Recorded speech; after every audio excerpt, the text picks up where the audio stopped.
New raid team has come to Marvel Strike Force to drain the life out of the Mystic raid lanes. And if you want to know how best to build them, then join me in this video.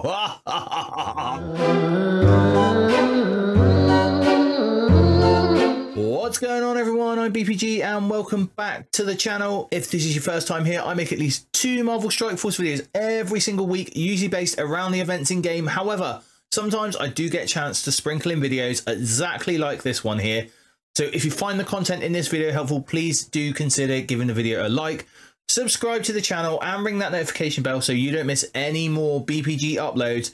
And if you're new around here or not, hit a comment down below. I love to speak to each and every single one of you, and we have one of the best communities in Marvel Strike Force on the BPG channel. So who are the Nightstalkers? Well, they are the solution that Scopely are selling us to the Mystic raid nodes for the raid on Orcus raid. Now, I actually think this team has been designed more for it's certainly been designed for this raid, but I think they've also been designed for the very next Orcus raid as well, just based on some of the things that they do. This team was also a mostly fan voted team. So the first vote that we had for was for a character. It was either Betty Brant, Karen Page, or Ben Ulrich, if I remember rightly. These are all like reporters and bit parts within the Marvel universe. And Karen Page from the Daredevil series, she ended up coming out trumped on this one. We then had a second fan vote, and this time we had to decide between whether we wanted Werewolf by Night or Man-Thing, and Man-Thing won that vote. Then they sent out a poll, and these player polls are really nice, by the way. They give us energy and power cores, which is always a welcome sort of income. Then we were asked who we wanted the mentor to be, and we had 3 choices: Elsa Bloodstone, Morbius, and Dr. Voodoo, and Morbius won that one. And then we had basically who was going to not mentor her, but who she was going to listen to. And we had 2 choices: was either Morbius or Moon Knight. Moon Knight won that one, and so he got into the team as well. And that is where the fan votes ended for this team. This team is very much different, however, to what you would have seen in the comics. Blade is the only real member of the team that you would have seen for the Nightstalkers in the Marvel comics. Other than that, you had the likes of Doctor Strange, which would have been really nice to get him in here and maybe giving him a good rework, but they didn't. So let's break down what the Nightstalker team is. And the first person we're going to break down is Moon Knight. This was one of the reworks that we voted for. And Moon Knight's basic is Lunar Strike. It is going to attack the primary target for 280% damage with a 50% chance to gain a random positive effect for 2 turns from this list. Counter, offense up, or speed up. When forced to attack an ally, this character deals less damage to Shadowland and Nightstalker allies. The T4 on this is okay. It adds 60% damage to the primary target, and it always applies a random positive effect for 2 turns. To be honest, I don't think this is worth T4ing at all. So this is a definite skip in my book. Night Guardian. This is a 5 for 5, so we start with this one. This is the special. It's going to attack the primary target for 310% damage and rebound chain to 3 to 5 adjacent targets for 230% damage. It gains 100% crit chance on any target that has a negative effect. That's quite nice. Cannot be blocked, and in raids it cannot be counterattack. Obviously the next part is doesn't matter in raids, but in PvP counterattack breaks this chain. The T4 on this is going to add 50% damage to all the attacks and change the rebound chain from 3 to 5 to 6 to 7 adjacent targets. I think this is a very nice to have T4. However, do be aware that once you get Mephisto as a player, you are probably going to end up replacing Moon Knight on the team with Mephisto. So This is going to be all about, do you have Mephisto? Don't you have Mephisto? Is it worth it? Is it isn't? Is it not? That is why it is a very nice to have T4. The ultimate is Death from Above. This is going to attack all the enemies for 300 to 400% damage and apply heal block.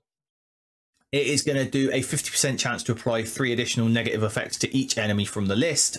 Bleed, blind, defense down, disrupted, offense down, slow. He's going to gain plus 100 to 200% focus for this attack. And if this character has 3 or more Nightstalkers, he's going to clear 3 positive effects on each enemy and the attack is unavoidable. The T4 on this one is very nice. In fact, I would probably say this one would be the one I would do over and above the special. So if you're looking at a sort of T4 priority order for Moon Knight, I would say this one would come above the special. So I'll do this one first. It ups the damage by 80 to 100%. It applies the negative effects for 2 turns rather than 1 turn. And if this character has 3 or more Nightstalker allies, it is going to clear all positive effects. That is quite good. And his passive is the Fist of Khonshu. This character cannot block on any character's turn. If this character has deflect or minor deflect, flip them to offense up and fill speed bar by 20%. He gains 15% damage reduction, 40% resistance, 10% max health, and gains 50% damage. And the T4 on this one will gain 20% max health. Now, giving him plus 30% max health, I believe. Now, this is a good T4, and this would be the number 1 T4 I would do on Moon Knight if I was doing them. So the order for the T4s on Moon Knight would be Fist of Khonshu, so his passive, his ultimate, and his special. I would probably leave his basic. It's okay. As I said, though, he's most likely going to be the character that you are going to replace first. And Moon Knight is a hero, city, mystic, brawler, Nightstalker, and Shadowlands. That's the tags that he has. ISO 8, I would recommend Raider for him. Now, he has a 100% crit chance on his special. And Raider is just going to accentuate that even more with extra damage. So I think he is a shoo-in for Raider. There is also a look at for Striker possibly, but I think Raider is the shout with Moon Knight if you were just going to put 1 ISO 8 on him. Now, how does he look in the team when you will get it as a free-to-play player? So for health, he's actually got the highest health on the team when you will have them as free to play. So obviously that's going to be 3 yellow, 3 red for the new characters, and at least 7 yellow, 7 red on the reworks. His damage is going to be 2nd, surprise, surprise. Armor though is 5th because he has absolutely terrible armor. He has the highest focus on the team as it is when you get him, you know, free to play. And the resist is going to be 2nd. He has a speed of 105, which makes him the 4th fastest on the team. I've seen a lot of people putting Moon Knight in behind Man-Thing being the pre-taunting tank. I think this is a okay strategy in the early game, like when your characters are slightly lower, when they are the 3 yellow, 3 red. However, once you get to 5 yellow, 5 red, I would say actually put both in behind Man-Thing and Moon Knight into the center, because Moon Knight really isn't going to want to tank much at all, especially with that 0 block chance. The next rework is Agatha Harkness. I am so glad this character got reworked. I love Agatha in the game, and the new Agatha TV series is amazing. Basic is called Witchcraft. This is going to attack the primary target for 210% piercing. If the primary target is Mystic, deal 5% of the target's max health. Apply 1 deflect up to a maximum of 3 to self and all Darkhold and Nightstalker allies. This is really key because she is going to partner with Moon Knight really, really well. And then call one random adjacent Darkhold or Nightstalker ally to attack the primary target. Called ally attacks for minus 50% damage. The T4 on this one is going to add plus 65% piercing to the primary target. And its secondary ability is a little bit dead now because Darkhold are no longer used in Arena. So I would say this is a skippable T4. Binding Enchantment, this is her special. She starts with this one. It's going to attack the primary target for 190% piercing and apply slow. If the primary target has slow, you're going to do a bonus attack for 120% piercing and apply stun. And if the primary target has stun, you're going to do another bonus attack for 120% piercing and prolong the duration of all negative effects, excluding ability block and stun by 1. And your T4 in this is going to add an additional 60% piercing for the primary and secondary attacks. Again, this is a very skippable T4. Very, very luxury if you are going to put it on. Even more luxury, I would say, than the basic. Ultimate is RuneScape. This is going to attack all enemies for 150% piercing. Going to bonus attack 2 times for 150% piercing. It's then going to apply heal block for 2 turns and offense down for 2 turns to all enemies.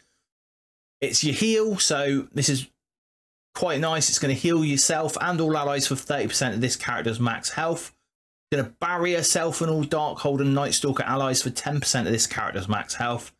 And she's going to gain 2 ability energy for each mystic enemy, up to a maximum of 6 ability energy, which is quite nice because if you've got at least 1 mystic enemy in there, she's going to get the 2 ability energy back. And then if you do finish the node really, really quickly, or the fight really, really quickly, when you go back in with Oath, she is going to give you the 6 energy on spawn, which means you're going to have this ready anyway.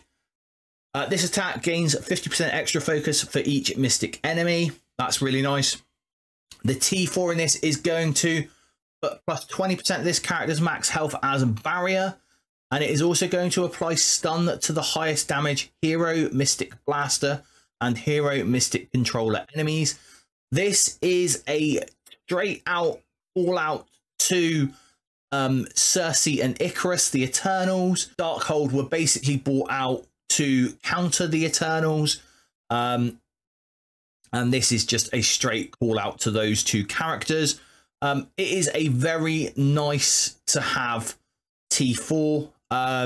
Not something that I would definitely say you have to put on, but it is a very nice to have T4. And her passive is Salem Survivor. On spawn, she's going to gain 2 death proof. And when this character or any Darkhold or Nightstalker ally drops below 30% max health for the first time, she's going to clear Disrupted, flip 4 negative effects into positive effects, apply defense up and stealth to that character, barrier that character for 30% of this character's max health. And when any enemy drops below 30% max health for the first time, she's going to do the following. She's going to attack that character for 100% piercing, flip 3 positive effects into negative effects on that character, apply Disrupted to that character, and apply +1 deflect up to a maximum of 3 to all Darkhold and Nightstalker allies. Again, going on to Moon Knight, which is going to make him go even faster. At the end of any turn, if this character has Taunt, gain Stealth, gain 50% focus. Darkhold and Nightstalker allies gain 50% focus. And the T4 on this is quite good. It is going to gain 25% drain. And it is also going to give your Nightstalker allies 25% drain. These guys in the stealth room for Cosmic Crucible this current season is going to be really tough to beat. I think possibly even tougher to beat than Extreme X-Men. Especially if they all come out before this current Cosmic Crucible season sort of finishes. So Agatha Harkness, she is a villain, global, mystic, support, Nightstalker, and Darkhold. That's all her tags. I'm actually advocating for Skirmisher. Again, I'm seeing a lot of people saying about Raider. This might be a viable thing when you have the Blade Awakened passive, but if you don't, and probably as free to play we won't get that for a very long time, I would say Skirmisher is going to be the call for Agatha Harkness. How's she going to look on the free-to-play team as we get it when it first comes out? Health, she's going to be second. Damage, she's going to be first. Armor, she's going to be first. Focus, she's going to be second. Resist, she's going to be first. And with a speed of 114, she's going to be the third fastest character on the team. Basically, she is going to be everything you need in the team in the early days. When the team goes up in star rating, obviously, her usefulness is going to drop off slightly and you're going to be reliant more on the 3 new characters. But certainly, if you're looking at who to build the highest at the moment, I would say Agatha Harkness is going to be the call where as I'm concerned. So next up, we have Blade. This is the first of the new characters, and this is going to be the first released new character. He actually comes out tomorrow, which is the 1st of October 2024. So his basic attack is Silver Slash. This is going to attack the primary target for 160% piercing and reduce the speed bar by 10%.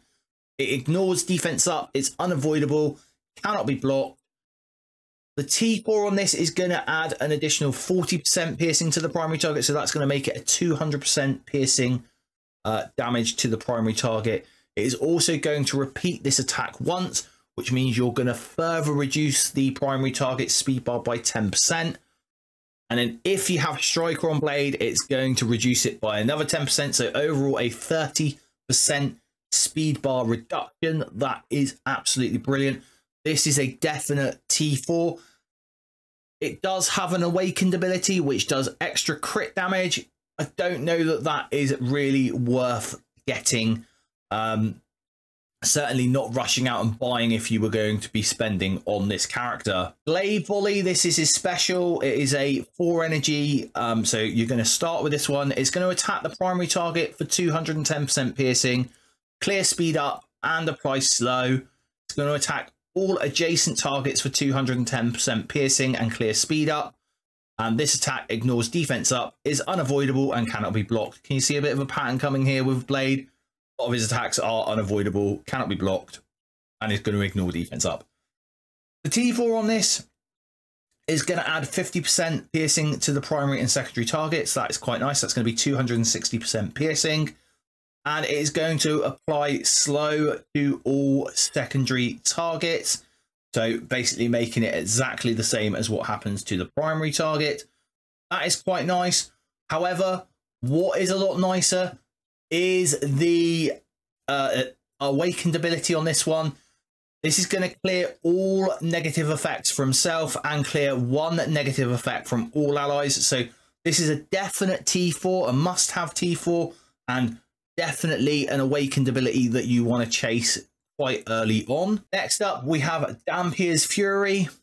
This is a 6 for 6, so you're going to get this one at the start of every raid battle because of Aaron or Oath's passive. But what does it do? It's going to attack the primary target for 250% piercing and reduce the speed bar by 25%. It's then going to attack the primary and adjacent targets for 280% piercing and reduce the speed bar by 25%. Clear immunity and disrupted for 2 turns. Again, it ignores defense up. It is unavoidable. It cannot be blocked. The T4 on this one is going to add 40% piercing to the primary and secondary targets. So that is going to do the initial attack for 290% piercing. And then the second attack there at 320% piercing. It's also going to steal 20% health from the primary target and redistribute it to self, which bypasses heal block. Now, this is a very, very good T4.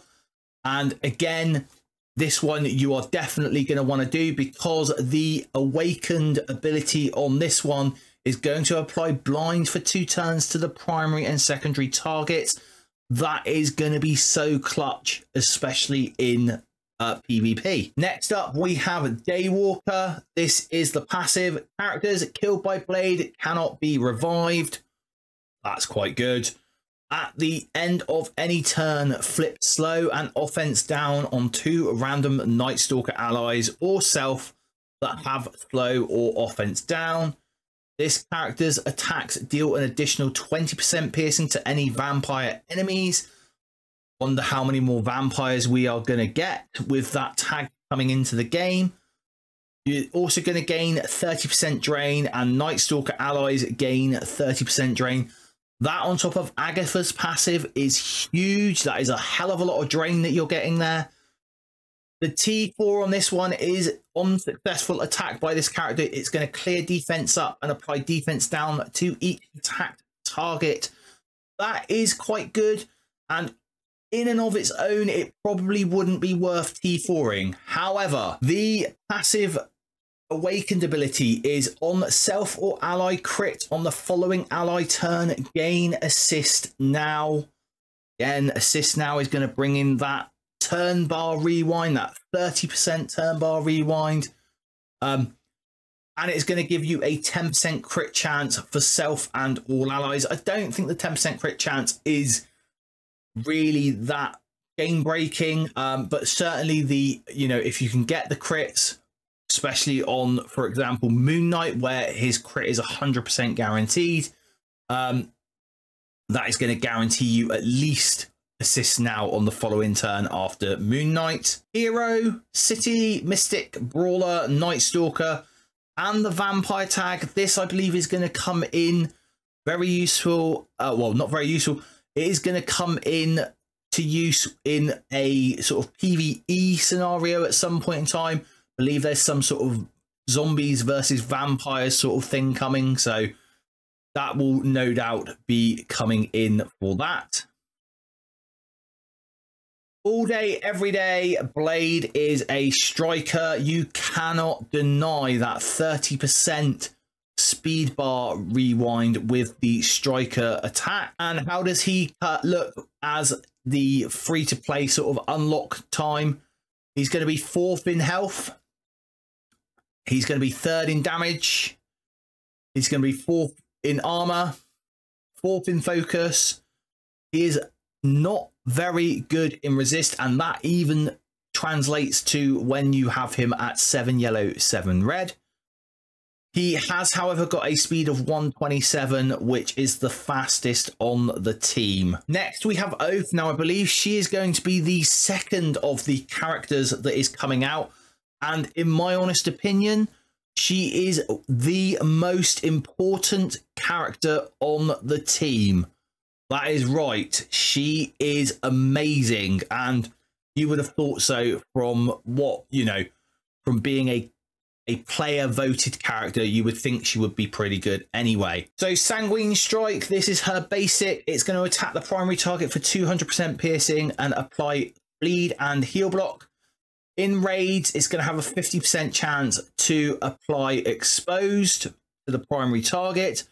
When forced to attack an ally, this does not apply exposed or any negative effects to Nightstalker allies. This attack cannot be counterattacked or dodged. The T4 on this is going to add 60% piercing, so that's going to give us 260% piercing to the primary target, and it is always going to apply exposed. This, I think, is a must-have T4 in my personal opinion. Always applying the exposed with Oath is really, really clutch. We're going to see in a minute what that does. Blood Charge, this is her special. Again, she starts with this. She's going to steal 20% health from the primary target and redistribute to self. This is going to bypass heal block. She's going to apply ability block to the primary target. She's going to attack the primary and adjacent targets with 250% piercing and apply 2 bleeds. And in raids, she's going to instead steal 40% health from the primary target instead. This attack cannot be dodged. The T4 on this is going to apply an extra 50% piercing, so that is going to make that a 300% piercing on the attacking the primary and adjacent targets. It's going to apply the ability block for 2 turns and apply heal block. Again, this is a must-have T4. Getting that ability block for 2 turns rather than 1 is so key.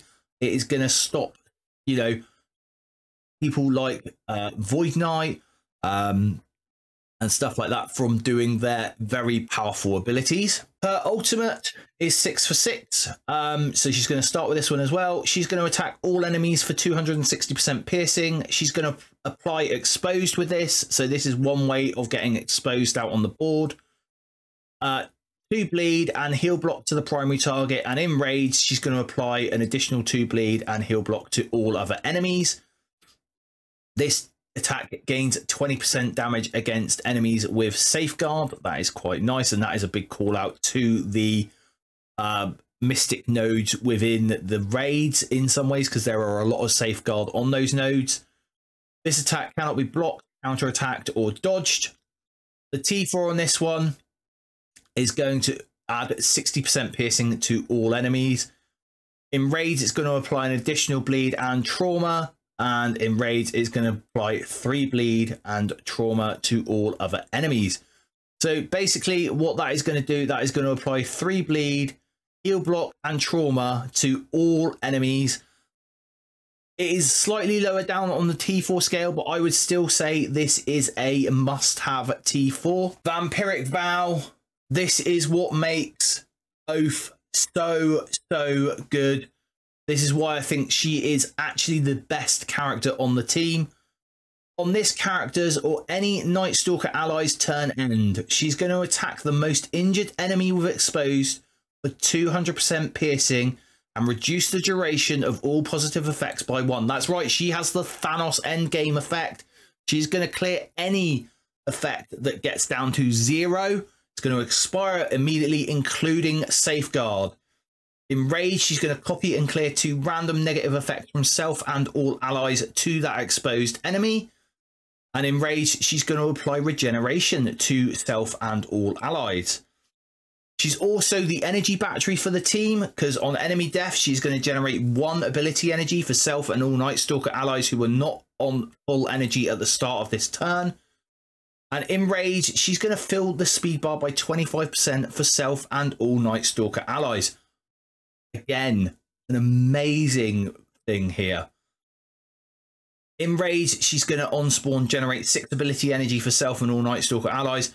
That's amazing. That's going to give you pretty much all your abilities on hand straight away. And on enemy controller turn, apply safeguard to self and all Nightstalker allies. And the T4 on this one is definitely a must-have. On spawn, on offense, fill speed bar by 5% for self and all allies. That's right, she has Kang's passive in her as well. So not only does she have Thanos Endgame's passive, she also has, Thanos Endgame's ultimate. She also has Kang's passive with that 5% speed bar, and that is available in all game modes. And 40% to the most injured ally with enemy with exposed. So that's going to make it 240% piercing damage. That is absolutely brilliant. Now, she is a hero, city, mystic, controller, Nightstalker. She also has the vampire tag. So I believe she will be used within this PvE event that we have coming up at some point in time soon. I would personally put her as a skirmisher. There is an argument to put her as raider because of all the multiple target attacks that she does. I think skirmisher is the better bet, because that is going to help you not only land the ability blocks and the heal blocks and the traumas and everything like that on her abilities, but it is also going to help you land that exposed. How is she going to look when she is part of the team as the free-to-play, so the 3 yellow, 3 red? She's going to stack up as 4th in health on the team, 4th in damage, 3rd in armor, 3rd in focus, 4th in resist. She has a speed of 126, so she's actually the 2nd fastest on the team. So the team should go Blade, Oath, Agatha, Moon Knight, and then finally Man-Thing. And speaking of Man-Thing, here he is. This is going to be the 3rd released character, or what we think is going to be the 3rd released character for the Nightstalker team. And this was also a player voted character. His basic is called Swamp Slam. This is going to attack the primary target for 230% damage and apply 1 slow up to a maximum of 3. apply bleed to any non-daredevil target. That's quite a cool little like storyline. Gain regeneration, apply defense up to the most injured non-summoned Nightstalker ally without defense up. And the T4 on this one is a 50% damage to the primary target. So that makes that 280% damage and gain 2 regeneration. This is a nice to have T4. I wouldn't say you would have to do it, but it is a nice to have T4. Especially for those 2 regenerations rather than the singular. Entangle is his special. This is a 4/4, so again, with Karen's passive, you're always going to have this at the start of the turn in a raid battle. This is going to attack the primary and adjacent targets with 310% damage and apply slow for 2 turns. It's going to clear all negative effects from self and all Nightstalker allies. It's going to apply defense up to self and all Nightstalker allies. And the T4 on this is going to add 60% damage to the primary and secondary targets. And if any target has slow, apply stun to that target. And there's lots of slow that comes out from the Nightstalker team. So that might as well just say apply stun to that target. This is a definite sort of nice to have T4. It's something I would definitely look at if, you know, when I come to do this team. Bog Bash, this is the ultimate. This is going to attack all enemies for 320% damage. Prolong the duration of all negative effects, excluding ability block, stun, and trauma by 1. Apply slow for 2 turns to all enemies. In raids, it's going to clear disruptive from himself. He's going to gain taunt for 2 turns. Apply defense up for 2 turns to self and all Nightstalker allies. The T4 on this is going to be a must-have. It is going to add 80% damage to all enemies. So that makes it 400% damage that you are attacking all enemies for. And in raids, he's going to gain Safeguard for 2 turns and clear 2 negative effect from self and all Nightstalker allies. That gaining Safeguard is really, really key. That means that they can't flip the taunt on you. And the Nexus Guardian, which is his passive, this again is a definite T4 on spawn. If this character has 3 or more Nightstalker allies, gain taunt and immunity. I like the fact that it is 3 or more. This basically means that you can replace one of the members, probably Moon Knight, with someone like Mephisto or Odin or Ares if you need to. All of those are, you know, choices that you could use as, you know, as sub-ins for Moon Knight for this team. On enemy turn end, barrier self for 10% of this character's max health. While this character is above 50% health, this character cannot gain stun. When this character drops below 50% health, if this character has taunt, he's going to clear taunt and gain stealth and regeneration for 3 regeneration. And he gains plus 5% speed, and Nightstalker allies gain plus 5% speed. And in raids, before this character takes a turn, this is a complete shout out to the boss node of the Mystic section in Orcus. Before this character takes a turn, enemy protector characters cannot gain immunity. So that stopped the Guardian from gaining immunity. Not the Guardian, sorry. That stops the Gladiator from gaining immunity. And before this character takes a turn, ability blocks cannot be applied to self or any Nightstalker allies. Although Void Knight will go ahead of Man-Thing, and although he will pull you all together, he will not be able to put the ability block onto you. The T4 on this is going to gain plus 15% speed for a total of 20% speed, and Nightstalker allies gain 20% speed. Again, this is going to allow you to start outspeeding your opponent, and so is a very, very much needed T4. Man-Thing is a hero, global mystic protector. Also has the Nightstalker tag. I personally think he needs to be a fortifier, especially if you get him up to blue 5, so he gets that drain on the fortifier. Health, he is 3rd. This is what he's going to look like at a 3/3, remember. Damage, he's 5th. Armor, he's 2nd. Focus, he's 4th. Resist, he's 3rd. He's got a speed of 95. He's very, very slow. which puts him at 5th. As I said, Fortifier is what I would be putting Man-Thing at. And that is because you want him to be staying around for as long as possible. He's got so many good clearing effects, you know, clearing negative effects and everything like that, that he needs to be on the board for as long as possible. And so here we have it. This is the infographic that I've got available. I'm going to put this in the community tab. It is also available on the Jetson Squad Discord. So if you want to hop onto there and join the Jetson Squad Discord, you can find that infographic there. I will update this infographic as time goes on. Certainly as well, once I get a bit more testing under my belt with the team, because at the moment I've had no testing with it. But as soon as I get some proper testing with it, I will update this one to allow for any changes that might be made. So what do you guys think of the Nightstalker team? Are you going to rush out and call them as a free-to-play player? Are you going to go and buy them if you're a person that buys characters or possibly buys some characters? Do we really need this team? I know that I've seen people who have Mephisto and Odin with Val and Sylvie and Loki. They're able to be simming the Orcus Mystic raid nodes already. So do they really need that team? I think this is going to be a team that will bridge a stopgap for you if you do not have Mephisto. But if you do have Mephisto, this might be a team that, not that I would skip, but it is certainly a team that you could build a bit slower than possibly what you would do if you didn't have Mephisto. Why not let me know down in the comments below what you think of this team? Again, if this video has been helpful to you, please do not forget to give the video a like and maybe even share it with some of your alliance mates. And until next time, everyone, stay positive.